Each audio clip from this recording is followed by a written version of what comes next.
Hello everyone. So today's topic is Elastic Transcoder. It is a very small topic we will be discussing on, and I won't be taking much of your precious time to complete it. We'll be going through the theory part and a bit of practical. I won't be creating the Elastic Transcoder, but I will show you how you can do it. So let us proceed. So what is an elastic transcoder? It is a media transcoder in the cloud. It converts media files from their original source format into different formats that will play on smartphones, tablets, your desktops, anywhere. So you can means it is just like a media converter you are using. It provides transcoding presets for popular output formats, which means that you don't need to guess about which settings work based on particular devices. So it is very intelligent methodology it is using. It is pay based on the minutes that you transcode and the resolution at which you transcode. And Amazon Elastic Transcoder lets you convert digital media stored in Amazon S3 into the audio and video codecs and the containers required by consumer playbacks devices.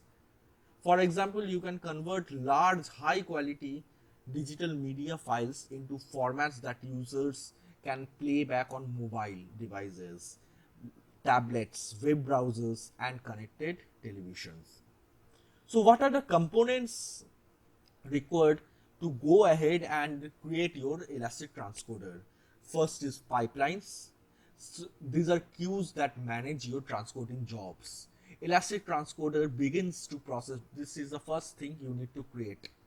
Elastic transcoder begins to process jobs in the order in which you add them to a pipeline. Typically, you will create at least two pipelines, one for standard priority jobs and other for high priority jobs. Most jobs go into the standard priority and you use the high priority pipeline only when you need a file to be transcoded immediately. So it goes through the pipeline, first in first out method, like that only it uses. But if you need it to go with the priority basis, you go for the high priority pipeline that you need to set on your own. Jobs, you need to create the jobs, you need to create the presets. So first of all, you need to create the presets. It is a template that specify most of the settings for the transcoded media file.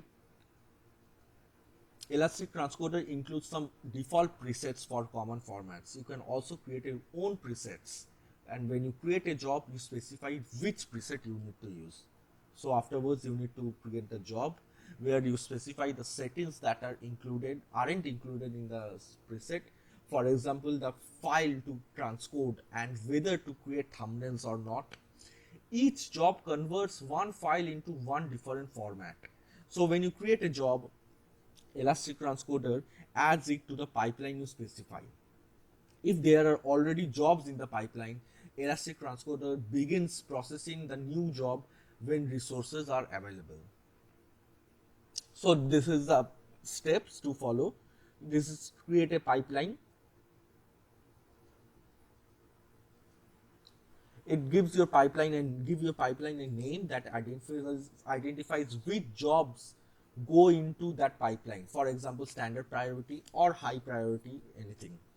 Create a preset. This is totally optional because preset you can customize your own preset also. If your requirements correspond with one of the default preset, you can skip it, and if you want to customize it, then only you can go ahead with this.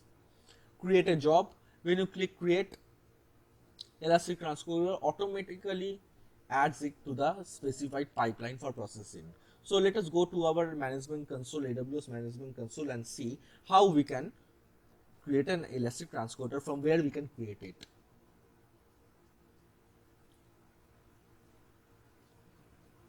So here we are in our management console, where we can find our elastic transcoder. Since this is about media, let us see whether we have media in here or not. We have media services, and in the first one we have elastic transcoder. So from here You need to create a, first of all, since I said that the first and foremost thing you need to create is a pipeline. Then creating a preset, that is optional, because if you need your own customized preset, then only you need to go with this step, and or else you can just skip it and go ahead and create your job. I won't be creating the pipeline. I will just show you the fields which are needed. Pipeline name, you need to give this. Input bucket, this is the S3 bucket in which you saved the input files. IAM role, you need to create an IAM role. If you want, these roles are the roles belonging that to you that are assumable by Elastic Transcoder. They must grant Elastic Transcoder the correct permissions on your S3 bucket and SMS topics for jobs to be transcoded. If you do not specify it, it will be creating your own IAM role. Configuration for Amazon S3 bucket for transcoded files and playlists. So in the bucket, this Amazon S3 bucket, in which you want Elastic Transcoder to save the transcoded files. When the container format is in the preset is MPEGTS, Elastic Transcoder also save playlist in this bucket. Storage class, which storage class you need. You can go with go ahead with these notifications, with this information from here. Configuration for thumbnails, you can specify which bucket you need for thumbnails, and likewise you can create the pipeline and go ahead with creating the job. So I won't be creating it, as I mentioned while starting my video. So that is all about Elastic Transcoder. If you like my video, please subscribe and hit the bell icon and share as much as possible. Thanks a lot for watching the video. Take care.